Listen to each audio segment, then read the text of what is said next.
هادشي راه بزاف. والله هادشي اللي ولينا كنشوفو في بلادنا حتى بزاف، راه كيخلع اخوتي. تخيل معايا غلاء الاسعار والتضخم والميزيريا شحال اثروا على بنادم في هاد المده الاخيره، لا نفسيا ولا عقليا ولا جسديا. وفاش كنقول هاد الهضره راني متاكد من داكشي اللي كنقول. وزيد على هادشي الجرائم اللي انتشرت بشكل كيخلع. كاينين شي شباب دابا وفي هاد اللحظه اللي انت ولا انت كتشوف هاد الفيديو مخلوعين وخايفين، بطبيعة الحال خايفين على راسهم وعلى حياتهم.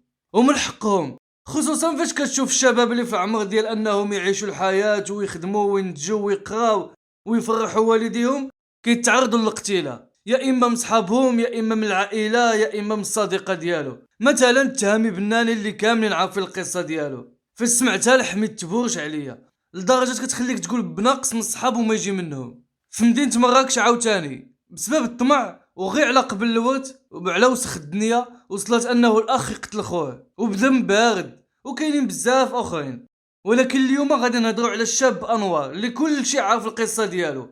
وبصراحه القصه ديالو خلاتني نكره الحاله اللي وصلنا ليها، ومن نهار سمعت الخبر ما بقات عندي لقانا حتى شي حاجه، حيت الشاب كنشوف فيه راسي، وكان ممكن نكون انا ولا انت ولا انتي. الله يستر وحسبي الله ونعم الوكيل. هاد الشاب انوار دري زوين نقي سبورتيف مهلي في راسو في صحيحته وضيع في القرايه ديالو، وكان كيدير فيديوز في يوتيوب وتيك توك. هو ولد المدينه ديال العرايش وخدا الباك ديالو كاي شاب باغي يقرا على راسو، مشى يكمل القرايه ديالو في لافاك ديال طنجه بحال اللي كيديروا معظم الطلبه في المغرب اللي ما عندهمش الجامعات في المدن ديالهم. وانا عارف انه بزاف ديال الاباء والامهات فاش يسمعوا هذا الخبر ما يبقاوش يخليو ولادهم يمشيو يقراو بعاد عليهم. بين قوسين، عندي صديقه كتقرا في جامعه مولاي اسماعيل اللي كاينه في مكناس، وجات من الرشيديه باش تكمل الدراسه ديالها وكاريه مع شي صحاباتها، ولكن من بعد الوالدين ديالها ما سمعوا هذا الخبر وقفوا على الدراسه. السبب هو انه خايفين عليها، ماشي زعما ما كيبغيوهاش ولا، غير الخوف على ولادهم. الناس كتخاف على ولادها الاخوان، وحتى حنا تنخافوا على ريوسنا دابا. تخيل فين وصلنا، حتى القرايه اللي هي الملجا الوحيد باش يقدر بنادم يغير الظروف ديالو المعيشيه ما بقيناش قادرين نكملوها، والسبب هو الخوف وعدم الامان.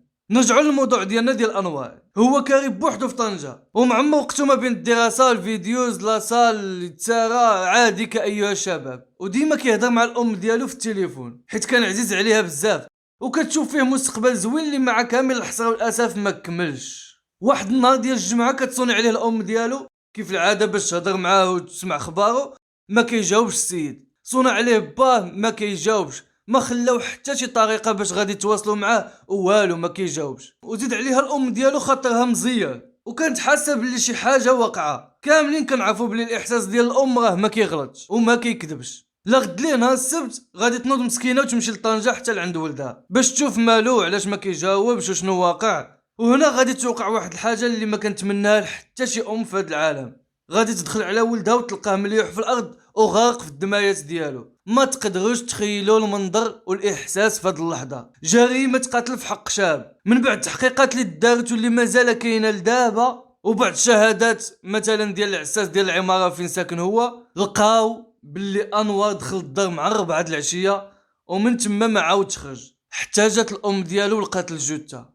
وحاجه اخرى، هي وقفوا واحد البنت قصير عندها 17 عام اللي هي المتهم رقم 1 في هذه القضيه حسب المديريه العامه للامن الوطني، ولكن التاكيد راه مازال ما كاينش الاخوان، حيت بزاف ديال الاكاذيب والاشاعات خرجوا في هذا الموضوع هذا وفي هذه القضيه، وبنادم غداوي بلا مصادر بلا ادله. فكاين اللي مثلا كيقول لك كانت قصاره ديك الليله ديال الجمعه تما كانوا قصارين، في حين انه العساس ديال العماره نفى هاد الهضره كامله. ودابا غادي نخليكم تشوفوا واحد التصريحات ديال العساس ديال العماره. ولا زعما بالنسبه قدامنا حنا ترانكيل.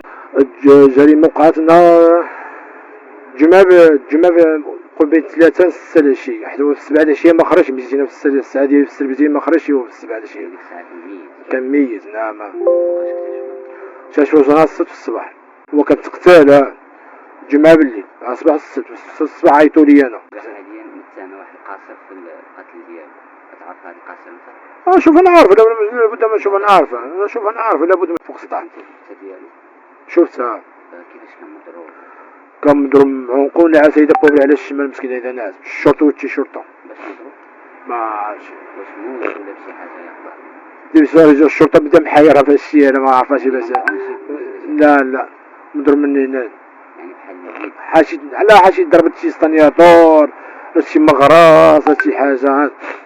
لا ما فيك الساعه اللي جينا في الصباح تلاقى مع الام ديالو مسكينه كدا تبكي، الله يرزقها الصبر، وغير كدا توفى. ما قدرتش نعرف ديك الساعه، ما قدرتش مسؤولة داكشي. ما قدرتش ديك الساعه تبكي مسكينه مطعونه، ما قدرتش نقرب قدامها. من بعد ما شفتوا هاد التصريحات غادي توضح عندكم الرؤيه شويه وغادي تعرفوا شويه من الحقائق. اما بالنسبه اللي تيدور في المواقع ديال التواصل الاجتماعي هو ان هاد البنت القاصر عندها يد مع شي واحد من عائلتها، وبجوج اتفقوا ونصبوا الفخ الانوار. بالنسبه ليا ما كيهمش شكون اللي دار هاد الجريمه، واش هي ولا هو ولا هما بزوج ولا 10 ولا 20 ولا شحال ما بغاو يكونوا. المهم اللي دار هاد الجريمه فراه بلا قلب وما عندوش ذره ديال الرحمه ولا الانسانيه. فراه كاملين كنعرفوا باللي الروح عزيزه عند الله، والمجهودات مازال متواصله، والحق غادي يبان وحتى الا ما بانش فراه عند الله الحساب العظيم اللي غادي ياخذ كل مظلوم الحق ديالو وكل ظالم العذاب ديالو. الخوت الله يرحم الوالدين، ردوا بالكم بزاف وما ديروش الثقه في اي واحد وتقول هذا صاحبي ولا هذا ولد خالتي. الغدر كتر والحسد كتر